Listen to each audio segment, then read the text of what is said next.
Hello everyone, my name is Riddhi. इस lecture में हम लोग पढ़ेंगे जुडिशियल रिव्यू। और इस लेक्चर के सोर्सेज ये सब हैं। यहाँ से आप देख सकते हो P M Bakshi, Constitution of India, various court judgments, M Laxmikanth, NCERT research paper. तो सारी चीज़ें ये रेफर करके और ये कंटेंट बनाया गया। तो रिसेंटली सुप्रीम कोर्ट ने सेंट्रल विस्टा प्रोजेक्ट को जुडिशियल रिव्यू के अंडर कंसिडर करने से मना कर दिया है। तो इसी वजह से ये पूरा केस न्यूज़ में रहा है। तो सुप्रीम कोर्ट ने ये कहा है कि गवर्नमेंट जो है उसका पूरा अधिकार है कि वो कुछ एरर्स कमिट कर सकती है और कुछ चीज़ों में सक्सेसफुल भी हो सकती है, कुछ ऐसे पॉलिसी मैटर्स में जहाँ पर तो कोर्ट का इंटरफेरेंस हर एक पॉलिसी मैटर में ज़रूरी नहीं है, एज लॉन्ग एज जो गवर्नमेंट है वो कॉन्स्टिट्यूशनल प्रिंसिपल सब फॉलो कर रही है। क्योंकि इन दी एंड कोर्ट का जो काम होता है या फिर जुडिशियल रिव्यू के अंडर कोर्ट का काम यही होता है, ये चेक करना कि गवर्नमेंट ठीक से अपना काम कर रही है, कॉन्स्टिट्यूशन प्रिंसिपल सारे फॉलो कर रही है, basic structure of the constitution को कोई हार्म तो नहीं हो रहा है उसकी वजह से, या फिर कोई अनलॉफुल मीन्स से तो कोई काम नहीं हो रहा है। वो सब पे चेक्स एंड बैलेंसेस रखने का काम होता है बेसिकली। तो तीनों ऑर्गन्स ऑफ द गवर्नमेंट का यही काम रहता है, तीनों एक दूसरे के ऊपर चेक्स एंड बैलेंसेस रखने का काम करते हैं। ठीक है, अब थोड़ा सा अगर मैं इसके बारे में बताती हूँ तो ये जो सेंट्रल विस्टा प्रोजेक्ट है न्यू दिल्ली का, इसमें Rashtrapati Bhavan, Parliamentary House, North Block, South Block, India Gate, National Archives वगैरह ये सारी चीज़ें आती हैं। तो इंडियन कॉन्स्टिट्यूशन ने बेसिकली अपना जो जुडिशियल रिव्यू है अमेरिकन कॉन्स्टिट्यूशन के लाइंस पर ही अडॉप्ट किया था, और इसी वजह से काफ़ी सारी चीज़ें आपको वहीं से सिमिलर आएगी। तो मार्क एलियट ने 2001 में कहा भी था कि जो जुडिशियल रिव्यू है एक ऐसा प्रोसेस है जिसमें एग्जीक्यूटिव, लेजिस्लेटिव और एडमिनिस्ट्रेटिव एक्शंस जो है वो जुडिशरी रिव्यू कर सकती है। अब जुडिशियल रिव्यू को यूज करके एक कोर्ट कोई भी ऐसे लॉज, एक्ट्स या गवर्नमेंटल एक्शंस जो कि कॉन्स्टिट्यूशन से इनकम्पैटिबल है, इन सभी को इनवैलिडेट करने की पावर रहती है कोर्ट के पास। तो जुडिशियल रिव्यू जो है वो एक ऐसा फंडामेंटल है ताकि चेक्स एंड बैलेंसेस को इंश्योर करके सेपरेशन ऑफ पावर्स भी इंश्योर कर पाए। तो ये एक ऐसा पावर है जुडिशरी का ताकि लेजिस्लेटिव और एग्जीक्यूटिव ब्रांचेस है उसको आप सुपरवाइज कर पाए। ठीक है, और ताकि जो भी लेजिस्लेटिव है या एग्जीक्यूटिव ब्रांचेस है वो अपनी अथॉरिटी से ज़्यादा आगे बढ़ के कोई डिसीजन ना ले लें। तो अपनी अथॉरिटी में और अपने कॉन्स्टिट्यूशनल एरियाज में ही रह के आप लॉज बनाएं या एग्जीक्यूट करें। गाइडिंग प्रिंसिपल इसका क्या रहा है, तो हर एक ब्रांच जो है गवर्नमेंट की उसकी रिस्पॉन्सिबिलिटी होनी चाहिए कि बाकी की जो पावर्स हैं और जो ब्रांचेस हैं उनकी पावर्स पर एक चेक रखा जाए। तो सारी ही ब्रांच जो है गवर्नमेंट की उनका ये रिस्पॉन्सिबिलिटी होनी ही चाहिए। उससे क्या होता है, एक रेगुलेटिव बैलेंस क्रिएट हो जाता है बाकी सारी ब्रांचेस ऑफ द गवर्नमेंट में। और इसका जो की आइडिया है वो यही है कि doctrine of checks and balances, ये इंपॉर्टेंट है। तो जुडिशियल रिव्यू जो है वो एक ऐसा की चेक कंसिडर की जाती है कि जितने भी लेजिस्लेटिव, एग्जीक्यूटिव ब्रांचेस है गवर्नमेंट की उस पर जुडिशरी के द्वारा एक चेक रखा जाएगा। अब इसका बैकग्राउंड क्या है, कहाँ से ये आता है, तो ये जो आइडिया है सेपरेशन ऑफ पावर्स का, ये एक डेमोक्रेटिक सोसाइटी गवर्नमेंट को ऑर्गेनाइज करने के लिए ये आइडिया आया था, ताकि अगर सेपरेशन ऑफ पावर्स हो जाएंगी, हायरार्की में क्या होता है कि एक जगह से दूसरी जगह जाता है तो इसमें चेक्स एंड बैलेंस रखना मुश्किल हो जाता है। अगर आप पावर्स का ही सेपरेशन कर दोगे उसमें एक डेमोक्रेटिक सोसाइटी गवर्नमेंट का ऑर्गेनाइजेशन थोड़ा ईजी हो जाता है। तो लेजिस्लेटिव सुप्रीमेसी के को हटाकर अगर हम सेपरेशन ऑफ पावर्स का जो आइडिया लेके आए वो ज़्यादा बेटर वे में ऑर्गेनाइज रहता है, और ये मॉन्टेस्क्यू के द्वारा इंट्रोड्यूस किया गया था। बाद में यूनाइटेड स्टेट्स ने इसको इंस्टीट्यूशनलाइज किया था। सुप्रीम कोर्ट की उनकी रूलिंग थी मार्बरी वर्सेस मैडिसन कि कोर्ट के पास जुडिशियल रिव्यू की पावर है और कोर्ट जो है वो लेजिस्लेटिव और एग्जीक्यूटिव पर एक चेक रख सकते हैं। अब हमारे पास भी काफ़ी ऐसी पावर्स आई और हमारी जुडिशरी की क्या इंपॉर्टेंस है वो सब भी हम देख लेते हैं। एंड उससे पहले मैं आपको थोड़ी सी और चीज़ें बता देती हूँ कि जुडिशियल रिव्यू बेसिकली एक ऐसी पावर होती है जो कि कोर्ट्स के द्वारा एग्जर्ट की जाती है कि जितने भी लेजिस्लेटिव, एग्जीक्यूटिव, एडमिनिस्ट्रेटिव आर्म्स है गवर्नमेंट की उन पर एक तो चेक रखा जाए, एग्जामिन किया जाए और ये इंश्योर किया जाए कि जितने भी एक्शंस ये लोग ले रहे हैं वो नेशन के कॉन्स्टिट्यूशन के प्रोविजंस के अंडर ही आते हैं। अब जुडिशियल रिव्यू के दो बहुत ही इंपॉर्टेंट फंक्शंस भी हैं। कौन कौन से फंक्शंस हैं ये?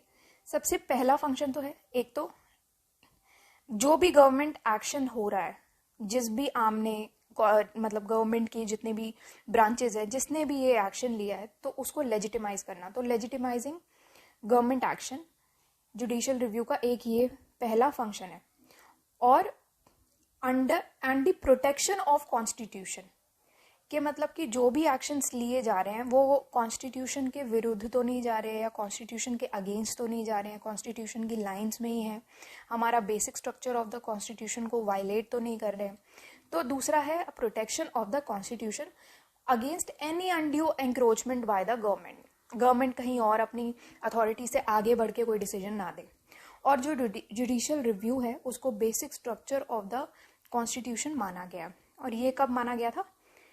इंदिरा गांधी वर्सेस राज नारायण केस, ये केस था 1975 का, यहाँ पर ये माना गया था। और जुडिशियल रिव्यू को इंटरप्रिटेशनल और observer roles of the Indian judiciary भी कहा जाता है। और जितने भी स्यूमोटो केसेस हैं या फिर PIL जैसे पब्लिक इंटरेस्ट लिटिगेशन है, और इन्होंने सबने अलाउ किया है कि जुडिशरी जो है वो बहुत सारे पब्लिक इश्यूज में भी इंटरवीन कर सकता है, चाहे कोई अग्रीव पार्टी ने कंप्लेंट की भी ना हो तब भी जुडिशरी इंटरवीन कर सकता है, ये देखने के लिए कि सब ठीक चल रहा है, कॉन्स्टिट्यूशन के अंदर ही चल रहा है या फिर कॉन्स्टिट्यूशन लाइन से बाहर तो नहीं जा रहा है। ठीक है। और बहुत सारे टाइप्स ऑफ जुडिशियल रिव्यू होते हैं, जैसे लेजिस्लेटिव एक्शंस में रिव्यू ले लिया, एडमिनिस्ट्रेटिव एक्शंस में ले लिया, या जुडिशियल डिसीजंस में ले लिया, तो ये सारे होते हैं। अब इम्पोर्टेंस क्या है? सबसे पहला इम्पोर्टेंस है जुडिशियल रिव्यू ज़रूरी है अगर आपको कॉन्स्टिट्यूशन की सुप्रीमेसी को मेंटेन करके रखना है। दूसरी चीज़ आती है एक लेजिस्लेचर और एग्जीक्यूटिव में चेक और बैलेंस की पावर इस्टेब्लिश करने के लिए। तीसरा है fundamental rights, basic structure of the constitution को प्रोटेक्ट करने के लिए जुडिशियल रिव्यू ज़रूरी है। और साथ ही साथ जुडिशरी एक फेडरल बैलेंस बनाने के लिए और जुडिशरी की इंडिपेंडेंस को मेंटेन करने के लिए जुडिशियल रिव्यू ज़रूरी है।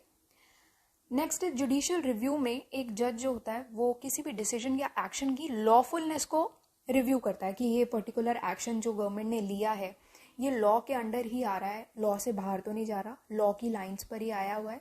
बेसिकली एंड जो एक्शन अचीव किया गया ना, उसके एंड रिजल्ट पर फोकस ना करके ये एक्शन लिया कैसे गया है, जो प्रोसेस है ना या फिर जो मीन्स है उस पर फोकस करता है जुडिशियल रिव्यू। आप समझ गए कि एंड में हो सकता है आपने लॉ पूरा आपने सही बनाया है, अचीव कर लिया, बट जिस तरीके से आपने अचीव किया ना वो लॉ, हो सकता है वो लॉज के अंडर नहीं आ रहा।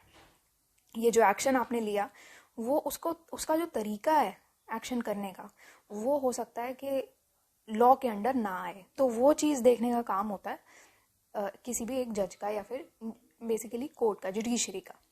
तो इंडिया जो है वो प्रोसीजर इस्टेब्लिश बाय लॉ का प्रिंसिपल ये फॉलो करती है, और इस डॉक्ट्रिन के हिसाब से कोई भी ऐसा लॉ जो कि प्रॉपर प्रोसीजर से फॉलो किया गया है या बना गया है कि एक प्रॉपर प्रोसीजर फॉलो हुआ है और तब जाके लॉ बना है, ऐसा लॉ लॉफुल होता है। ठीक है। तो अगर आप जुडिशियल रिव्यू एक्सरसाइज करते हो तो एक जज जो है वो क्या चेक करेगा? The procedure establish by law, the procedure, जो मैंने आपको कहा ना कि तरीका क्या है, मीन्स क्या है, कैसे अचीव हुआ है, जो वे है, प्रोसीजर है, तो ये अपहेल्ड हुआ है या नहीं, ये चेक करने का काम होता है जुडिशियल रिव्यू में। इसी वजह से जुडिशियल रिव्यू जो है उसका एम होता है कि वो एक मीन्स की वैलिडिटी चेक करे ताकि एक एंड अचीव हुआ है या नहीं। तो एक validity of the means to achieve an end, ये चेक करने का काम होता है जुडिशियल रिव्यू में। और जुडिशियल रिव्यू ज़रूरी है ताकि कॉन्स्टिट्यूशन की सुप्रीमेसी अगेन मेंटेन हो पाए। ठीक है। नेक्स्ट कुछ फीचर्स हैं जुडिशियल रिव्यू के, वो यहाँ पर दिए गए हैं। तो ऐसे तो बहुत सारे आप फीचर्स भी पढ़ोगे, बहुत सारे इश्यूज भी अराइज हुए हैं जुडिशियल रिव्यू के, तो वो भी हम लोग देखेंगे। तो पहला फीचर यही है कि सबसे पहले तो लेजिस्लेटिव एक्शंस को रिव्यू करना, फिर एडमिनिस्ट्रेटिव एक्शंस को रिव्यू करना, जुडिशियल डिसीजंस को रिव्यू करना। ये बेसिकली जो मैंने आपको बताया था कि अलग अलग टाइप ऑफ जुडिशियल रिव्यू होते हैं। कौन से होते हैं टाइप? एक लेजिस्लेटिव टाइप के, एडमिनिस्ट्रेटिव टाइप के, जुडिशियल टाइप के। तो फीचर्स कौन से आएंगे इनके? इन्हीं सब जो टाइप्स हैं इन्हीं को ही रिव्यू करने का ये फीचर्स भी आएंगे। तो लेजिस्लेटिव एक्शंस को रिव्यू करने का क्या मतलब हुआ कि जुडिशरी जो है वो जितने भी लेजिस्लेचर ने लॉज पास किए हैं उनको रिव्यू कर सकती है कि ये पर्टिकुलर लॉज कॉन्स्टिट्यूशनल हैं या नहीं। इन लॉज की कॉन्स्टिट्यूशनैलिटी चेक करने के लिए जुडिशरी रिव्यू कर सकती है। नेक्स्ट है एडमिनिस्ट्रेटिव एक्शंस को रिव्यू कर सकती है। जुडिशरी अगेन जितने भी एडमिनिस्ट्रेटिव डिसीजन लिए जा रहे हैं उनको रिव्यू करने की पावर जुडिशरी के पास होती है। अब जुडिशरी क्या करता है, कभी कभी खुद से हो सकता है हेस्टली में या फिर कोई जल्दबाजी में कोई गलत डिसीजन हो सकता है कि ले लिया हो, उस डिसीजन को करेक्ट करने की या वापस रिव्यू करने की पावर भी होती है जुडिशरी के पास। तो अपने खुद के डिसीजन भी रिव्यू कर सकता है, ताकि पुराने डिसीजन को अगर कुछ करेक्ट करना है या कोई चेंज करना है पुराने डिसीजंस में तो वो जुडिशरी कर सकता है। नेक्स्ट, जुडिशियल रिव्यू की पावर जो है वो सुप्रीम कोर्ट और हाई कोर्ट दोनों ही यूज कर सकते हैं। और जुडिशियल रिव्यू किस किस चीज का हो सकता है, सेंट्रल और स्टेट लॉज का, ऑर्डिनेंसेस का, अमेंडमेंट्स का, इन सब चीजों का जुडिशियल रिव्यू किया जा सकता है। जितने भी लॉज हैं सिर्फ वही कवर करता है जुडिशियल रिव्यू।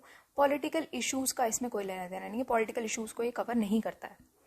ऑल्दो जो आर्टिकल 31B है वो जुडिशियल रिव्यू को एक्सक्लूड करता है, बट जो एपेक्स कोर्ट है उसने कहा है कि जो भी लॉज 9 शेड्यूल के अंडर आते हैं वो भी रिव्यू किए जा सकते हैं, even if they violate fundamental rights और the basic structure of the constitution.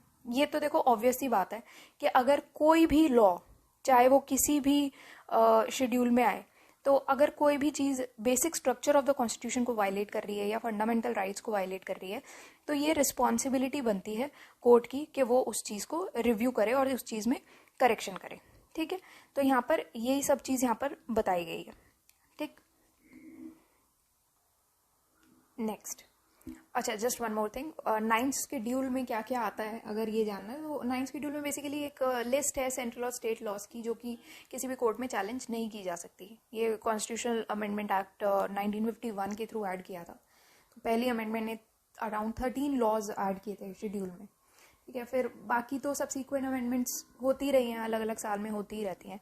तो यहाँ पर वही चीज़ के बारे में बात की। अगर किसी को नहीं पता 9th शेड्यूल के बारे में आप अच्छे से और जगह भी पढ़ सकते हो। तो यही सब चीज़ें आती हैं। अब कॉन्स्टिट्यूशनल एंड जुडिशियल रिव्यू के बारे में हम देखते हैं कि क्या प्रोविजंस वगैरह हैं। तो कोई डायरेक्ट प्रोविजन कॉन्स्टिट्यूशन में तो नहीं दिया हुआ देखो जुडिशियल रिव्यू का, बट बहुत सारी ऐसी कॉन्स्टिट्यूशनल प्रोविजंस हैं जो कि जुडिशियल रिव्यू का ये जो पूरा प्रोसेस है उसको सपोर्ट करती है। जैसे कि पहला है आर्टिकल 13। तो कोई भी ऐसा लॉ जो कि फंडामेंटल राइट या basic structure of the constitution इसको वायलेट करता है वो वॉइड माना जाएगा। ठीक है, कि जिसका कोई भी मतलब नहीं है, मीनिंगलेस माना जाएगा कि ये वैलिड नहीं है। ठीक है, आर्टिकल 13 में। फिर आर्टिकल 32 और 226 में तो रिट ज्यूरिसडिक्शन है ही सुप्रीम कोर्ट और हाई कोर्ट की।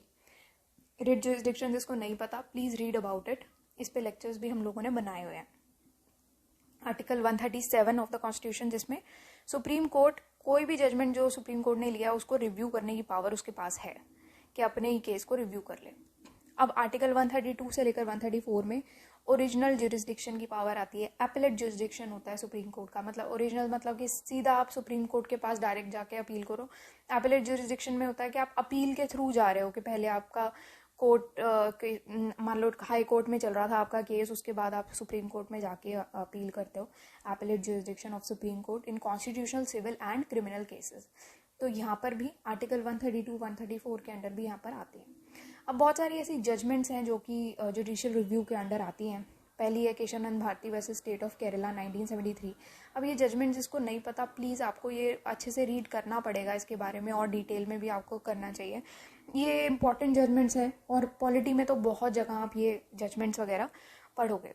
ठीक है, बहुत सारे टॉपिक्स हैं इनफैक्ट पॉलिटी के, अलग अलग टॉपिक्स में आप बार बार ये जजमेंट्स का जिक्र होगा। इनफैक्ट पॉलिटी जहाँ जहाँ भी आती है उन सब जगहों के लिए ये सारे टॉपिक्स इंपॉर्टेंट हैं। ये पर्टिकुलर टॉपिक भी जो हम जुडिशियल रिव्यू का पढ़ रहे हैं, पॉलिटी चाहे मेंस में हो चाहे किसी ऑप्शनल में हो, फॉर एग्जांपल PSIR, पबैट, किसी भी ऑप्शनल में हो, तो वहाँ के लिए या फिर प्री के पॉइंट ऑफ व्यू से भी पॉलिटी जहाँ जहाँ भी है वहाँ के लिए ये टॉपिक्स इंपॉर्टेंट हैं आपके लिए। और अगर किसी को टॉपिक लिस्ट चाहिए तो synopsisis.in यहाँ पर वेबसाइट पे जाके स्पेशल कोर्सेज में मेंस इन 300 टॉपिक्स आप देख लेना। तो यहाँ पर आप टॉपिक लिस्ट में जाओगे, GS2 पॉलिटी के सारे टॉपिक्स हम यहाँ पर डिस्कस कर रहे हैं, यहाँ से आपको सारे टॉपिक्स मिल जाएंगे। तो ये टॉपिक्स आपको कवर करने ही है। बाकी के जितने भी सब्जेक्ट्स हैं सबके टॉपिक्स आपको यहाँ पर मिलेंगे। तो ये टॉपिक्स आपको मेंस पॉइंट ऑफ व्यू से कवर करके ही जाने हैं, या आप छोड़ नहीं सकते हो। These are very important. बाकी कोई भी डिटेल आपको चाहिए तो आप यहाँ से ले सकते हैं। ओके, तो पहला Kesavananda Bharati versus State of Kerala 1973 का केस है ये, जिसमें बेसिक स्ट्रक्चर डॉक्ट्रीन को प्रोपेगेट किया गया कि ये जो है बेसिक स्ट्रक्चर डॉक्ट्रीन कॉन्स्टिट्यूशन को अपहेल्ड करता है, उसको सेव गार्ड करता है, ठीक है। तो यहाँ पर इसको ये माना गया। फिर मोहम्मद अहमद खान वर्सेस शाहबानो बेगम 1985 का एक केस था, जिसमें डिवोर्स मुस्लिम वुमेन जितनी भी है उनको अपने फॉर्मर हस्बैंड से, मतलब डिवोर्स के बाद उनको मेंटेनेंस मिलना चाहिए। फिर नेक्स्ट है Aruna Ramchandra Shanbaug versus union of India 2011, बहुत लंबा चला ये भी, जिसमें पैसिव यूथेनेशिया को कॉन्स्टिट्यूशनल एक्सेप्ट किया गया। And justice K S. Puttaswamy versus union of India 2017 का एक केस है, जिसमें फंडामेंटल राइट टू प्रिवेसी को आर्टिकल 21 का पार्ट माना गया। फिर next is Navtej Singh Johar versus union of India 2018 का, जिसमें होमोसेक्सुअलिटी को डीक्रिमिनलाइज कर दिया गया। अब जुडिशियल रिव्यू के बहुत सारे प्रॉब्लम्स आए, बहुत सारे क्रिटिसिज्म हैं। क्या क्या क्रिटिसिज्म है? तो सबसे पहला तो यही है कि doctrine of separation of power के अगेंस्ट है। कैसे अगेंस्ट है? एक तरफ तो ये अपहेल्ड भी कर रहा है, दूसरी तरफ ये अगेंस्ट जा रहा है। तो अगेंस्ट ये ऐसे जा रहा है कि अगर आपकी पावर सेपरेट कर दी गई हैं तो फिर एक बंदे को दूसरे की पावर में इंटरफेरेंस करने का राइट क्यों मिल रहा है? ठीक है, कि जुडिशरी को लेजिस्लेटिव और एग्जीक्यूटिव की पावर में इंटरफेरेंस करने का राइट क्यों मिल रहा है ना? तो उस सेपरेशन ऑफ पावर्स के डॉक्ट्रीन के लिए इसमें अगेंस्ट है ये। तो एक तरीका है, उसको देखने का एक नजरिया है। फिर अनडेमोक्रेटिक है, क्यों? क्योंकि कोर्ट को ये एम्पावर करता है कि जो भी लॉज लेजिस्लेचर के द्वारा पास किए गए हैं उन लॉज का आगे जाके क्या होगा।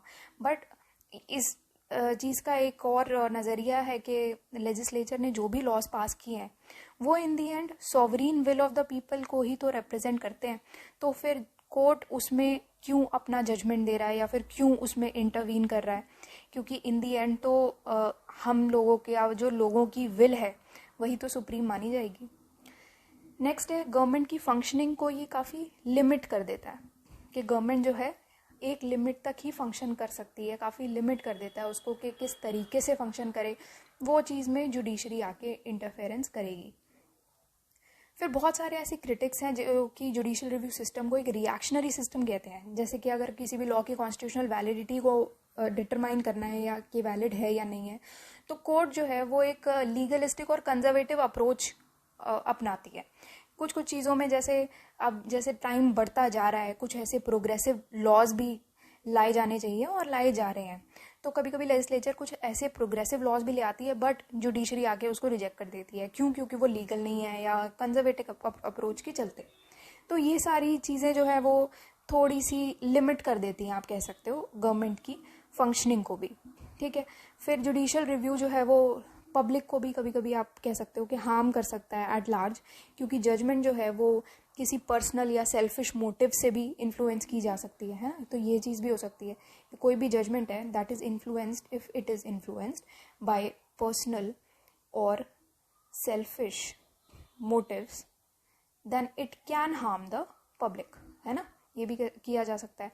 और अगर मान लो अब बार बार कोर्ट इंटरवीन कर रही है, कोई भी एक जजमेंट पास हुई, अब कोर्ट बार बार यहाँ पर इंटरफेरेंस दिखा रही है, तो उसमें क्या होता है कि लोगों का जो विश्वास होता है ना गवर्नमेंट की इंटीग्रिटी, क्वालिटी, एफिशिएंसी में, वो भी कम होने लग जाता है। फिर गवर्नमेंट सोचती है कि लोग सोचते हैं कि यार गवर्नमेंट का तो कोई रोल ही नहीं रह गया, फिर अगर सारे डिसीजन जुडिशरी ने लेने हैं, जुडिशरी हर चीज़ में इंटरफेयर करेगी, फिर क्या फ़ायदा रह गया, है ना?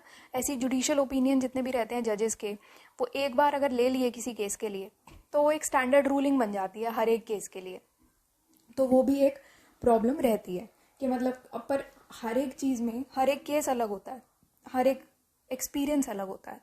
तो हर एक केस में एक स्टैंडर्ड रूलिंग जो है वो बेस नहीं बन सकती है। हो सकता है एक केस में एक केस में एक डिसीजन ले लिया गया, वही स्टैंडर्ड रूलिंग अब दूसरे केस में ली जाती है, बट ज़रूरी तो नहीं है ना कि हो सकता है नेक्स्ट केस के लिए कुछ और डिसीजन होता जो कि बेटर होता, है ना?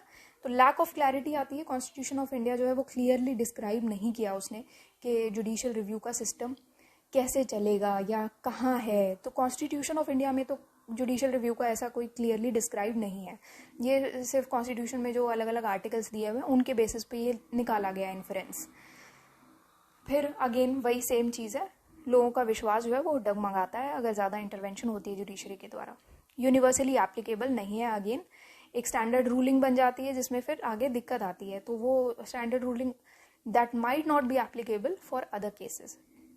पार्लियामेंट को थोड़ा लेस रिस्पॉन्सिबल मानता है ये कि भाई पार्लियामेंट की कोई रिस्पॉन्सिबिलिटी नहीं बनती, या फिर कैसा है फिर पार्लियामेंट अगर लॉज फॉलो नहीं कर रहा वगैरह, तो ये पार्लियामेंट को लेस रिस्पॉन्सिबल ठहरा देता है। अब अगर सुप्रीम कोर्ट है उसके खुद के डिसीजन के भी रिवर्सल हो जाते हैं तो वो भी एक प्रॉब्लम आ जाती है, सिस्टम काफ़ी डिले होता जाता है, वो भी इश्यूज़ हैं। तो कंक्लूड करते हुए हम यही कहेंगे कि ये ज़रूरी है कि हम एक चेक्स और बैलेंसेस जो है गवर्नमेंट पर मेंटेन करके रखें और basic structure of the constitution को प्रोटेक्ट करके रखें। पर जैसे जैसे फंक्शन जो है मॉडर्न स्टेट की और ग्रो कर रहे हैं तो जुडिशियल इंटरवेंशन जो है वो एडमिनिस्ट्रेटिव डिसीजन और एग्जीक्यूशन में बहुत ज़रूरी है, दैट इज़ अनअवॉइडेबल। तो जुडिशियल इंटरवेंशन तो ज़रूरी है। जुडिशरी जो है हमारी कंट्री में काफ़ी एक्टिव रहा है। अगर आप जुडिशियल रिव्यू की फील्ड में एक्सपेंशन की बात करते हो कि नॉन ट्रेडिशनल एरियाज़ में एक्सपैंड किया जुडिशरी ने, एंड जो कि पहले जुडिशियल परव्यू के बियॉन्ड माने जाते थे, they were considered beyond judicial purview. ठीक है, तो नॉन ट्रेडिशनल एरियाज़ में भी जुडिशरी ने काफ़ी एक्सपैंड किया है जुडिशियल रिव्यू ने, तो ये इम्पॉर्टेंट है। ठीक है, फिर जुडिशियल रिव्यू जो है उसने इंडिविजुअल राइट को भी सेफगार्ड किया है ताकि आर्बिट्ररी पावर को यूज़ ना किया जाए और जस्टिस का मिसकैरेज प्रिवेंट किया जाए। तो इस वजह से जुडिशियल रिव्यू जो है उसने इंडिविजुअल राइट को प्रोटेक्ट किया, अपहेल्ड किया, सेफगार्ड किया। ओके, तो ये था पूरा टॉपिक आपका जुडिशियल रिव्यू का। नेक्स्ट लेक्चर में हम एक्टिविज्म पढ़ेंगे, फिर judicial activism. So that's all for today and thank you for watching the lecture.